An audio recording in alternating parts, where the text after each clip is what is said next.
इस क्लास में आपका स्वागत है। आज हम क्लास 9th की बुक लोकतांत्रिक राजनीति का चैप्टर है लोकतंत्र क्या, लोकतंत्र क्यों में पढ़ेंगे लोकतंत्र का अर्थ और परिभाषा। लोकतंत्र का अर्थ एवं परिभाषा। सबसे पहले हम देखते हैं लोकतंत्र का अर्थ कि लोकतंत्र है वो अंग्रेजी शब्द डेमोक्रेसी का पर्याय है।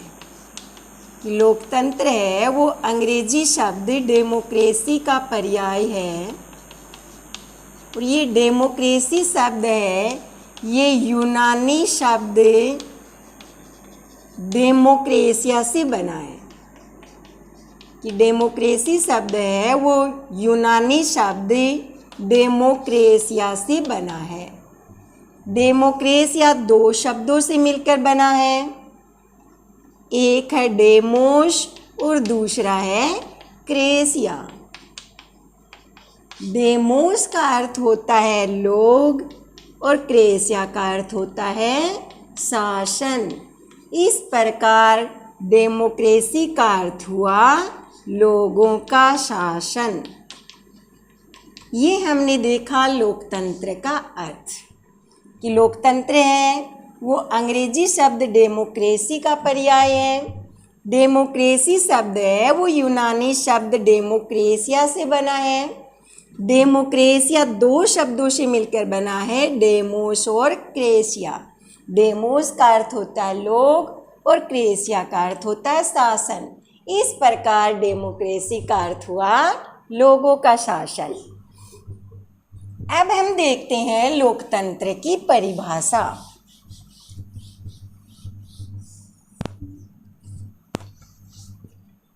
लोकतंत्र की परिभाषा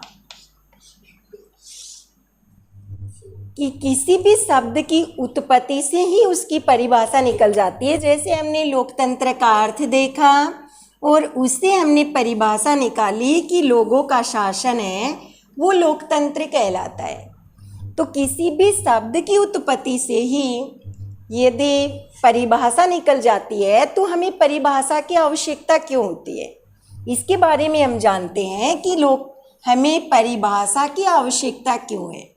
कि शब्द की उत्पत्ति से परिभाषा निकालना हमेशा उपयोगी नहीं होता है, क्योंकि शब्द है वो हमेशा अपने मूल से बंधा हुआ नहीं होता है।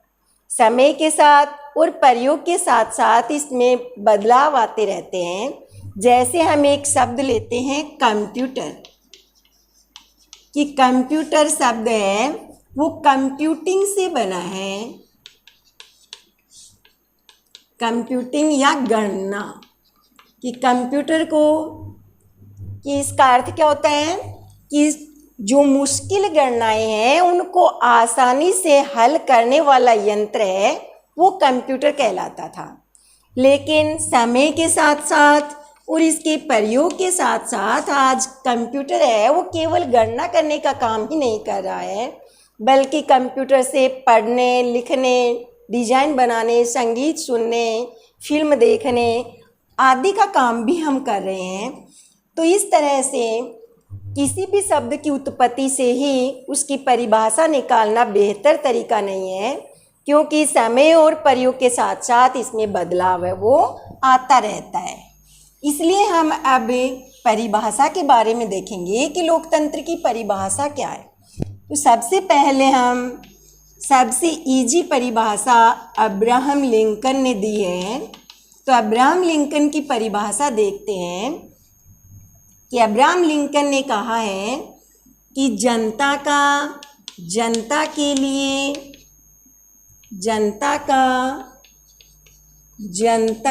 लिए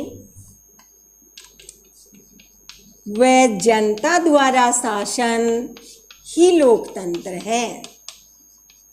जनता के लिए जनता द्वारा शासन लोकतंत्र है। तो अब्राहम लिंकन ने सबसे सरल परिभाषा दी है कि लोकतंत्र क्या है। जनता के लिए जनता द्वारा शासन है वो लोकतंत्र कहलाता है। इसके अलावा हम एक सर्वोत्तम परिभाषा और देखते हैं कि लोकतंत्र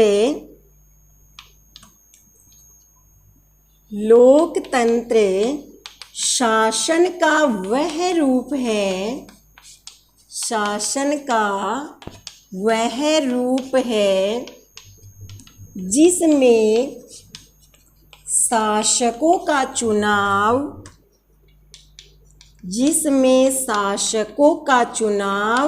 लोग करते हैं,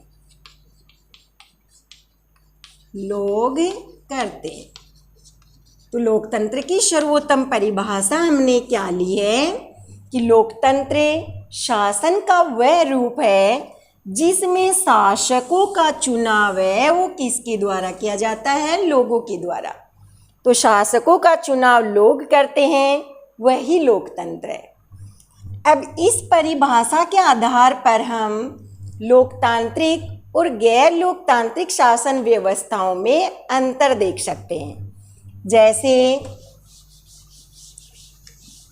गैर लोकतांत्रिक शासन व्यवस्था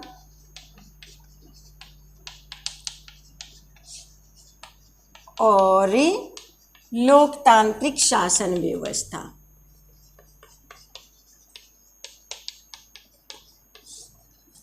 अब हम देखते हैं गैर लोकतांत्रिक शासन व्यवस्था वाले देश, जैसे म्यांमार है जिसका प्राचीन नाम बर्मा है, चिले है, सऊदी अरब है।